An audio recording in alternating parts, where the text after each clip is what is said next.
Today I'd like to discuss one of the most exciting artifacts from the Civil War that I've been able to get in my possession in quite some time. It's called the Exploding Gardiner Bullet. It's spelled Gardiner. Now this bullet's not to be confused with a Confederate Gardiner bullet, which is spelled Gardner. And the Confederate bullet was invented by Frederick J. Gardiner. I don't have one of those, but I'll put it up here on the graphic so you can see the Confederate one up there. But this is a regular 58 caliber mini ball. And this is the Exploding Gardiner bullet. Now, if you look at the two, they're pretty similar. The big difference is, and there's several differences, but this is one of them. This one's a little bit taller, and hopefully in a minute you'll maybe understand why. But the main reason is inside here is a copper core. Inside here, it's hollow up in here, has a copper core, which is probably one reason why the cone is so much taller. Now under the bottom, they look pretty much the same, except for this cylindrical tube right here in the bottom of the exploding bullet, as you can see right there. Now they both work pretty much the same as far as when they're fired. When they're fired and the lead heats up, this skirt right here expands. These lube grooves get into the groove of the rifle, and it causes the bullet to spin, which gives it greater accuracy at distance. Now this cylindrical tube right here would have about a 1.5 second fuse inside of it, right here. Now when the gun was fired, that fuse would be ignited, and it would burn down, of course, about a second and a half later, hopefully. I can't imagine how many of these may have malfunctioned and may have actually exploded inside their rifles or something, but which would be deadly tragic. But they would go out about a second and a half. Once it hit its target, by design, it was supposed to explode and put all this soft lead inside a human being. Now I've got an example of what an impact bullet looks like. Now this is a soft lead. I believe it's a 69 caliber. You can see where the hollow base would have been. It's 58, but this is 69 caliber right here. And this is just soft lead. This is what would hit a human and break their arm or anything like that and cause amputations or, worst case scenario, death.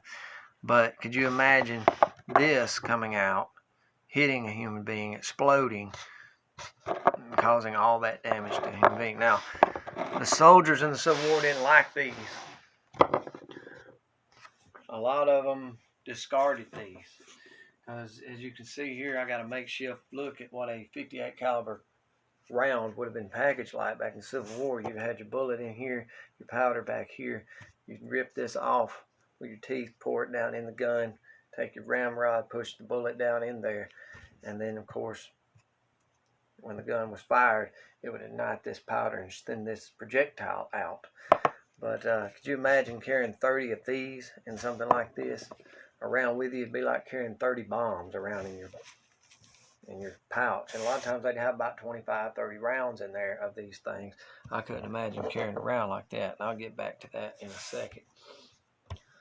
But the U.S. government, the U.S. government allowed Samuel Gardiner Jr. a patent on these, and they ordered about 100,000 of this caliber right here, which of course, like I said, was 58 caliber.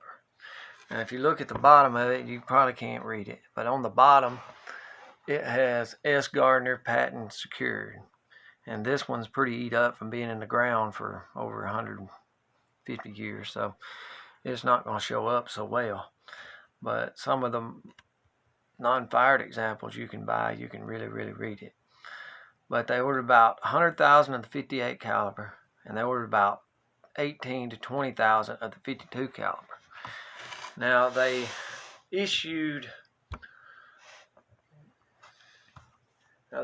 about roughly 33,000 of these type projectiles, a little over 33,000, in the battles of Gettysburg and Chancellorsville. I assume that's all total.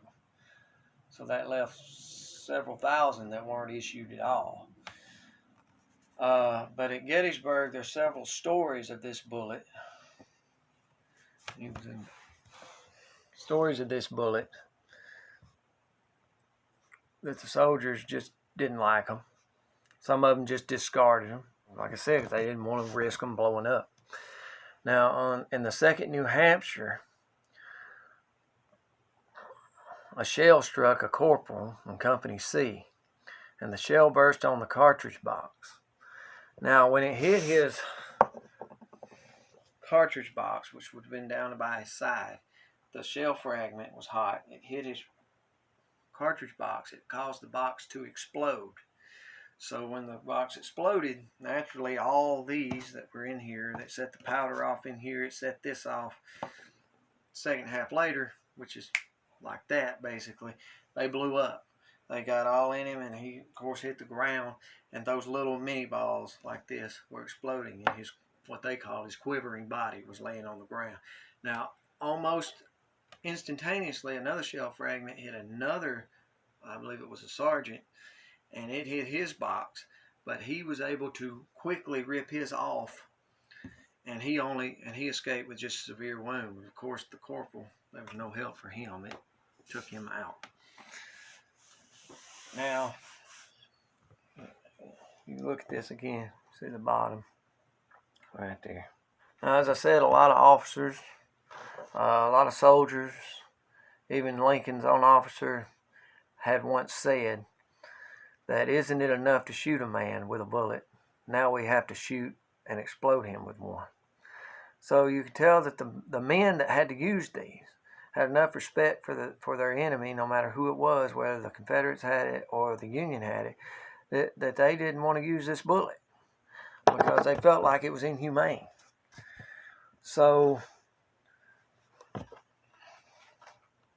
it was decided in the Convention of St. Petersburg in 1868 to ban this bullet. Any projectile 14 ounces and under that was exploding projectile would be banned. And in March of 1869, they were declared obsolete, pretty much.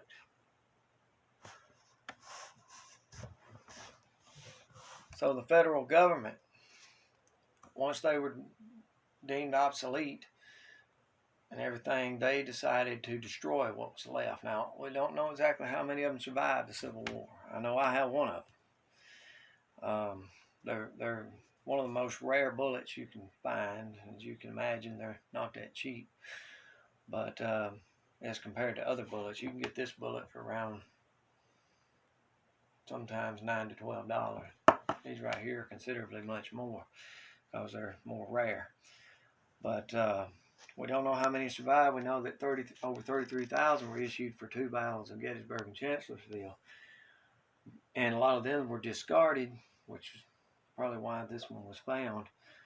But we don't know how many were actually destroyed in battle, how many were actually destroyed, like I described the 2 stories about the cartridge boxes being. So, and we don't know how many the government actually destroyed. There couldn't have been that many of them left. But about 100,000 of this caliber and about 20,000 of other caliber makes this a very rare bullet, no matter how many of them survive, because they made a ton of these in the Civil War, but they didn't make as many of these. So you can imagine how many of these actually survive. But that's the Gardiner Exploding Bullet. It's a rare artifact, as you can see. And that's the difference in the two again. The regular 58 caliber and the 58 caliber Gardiner Exploding Bullet. Very cool artifact, but very barbaric for the times. And nobody really liked them. Even, I don't think the Confederates that got them in their hands really liked them that much.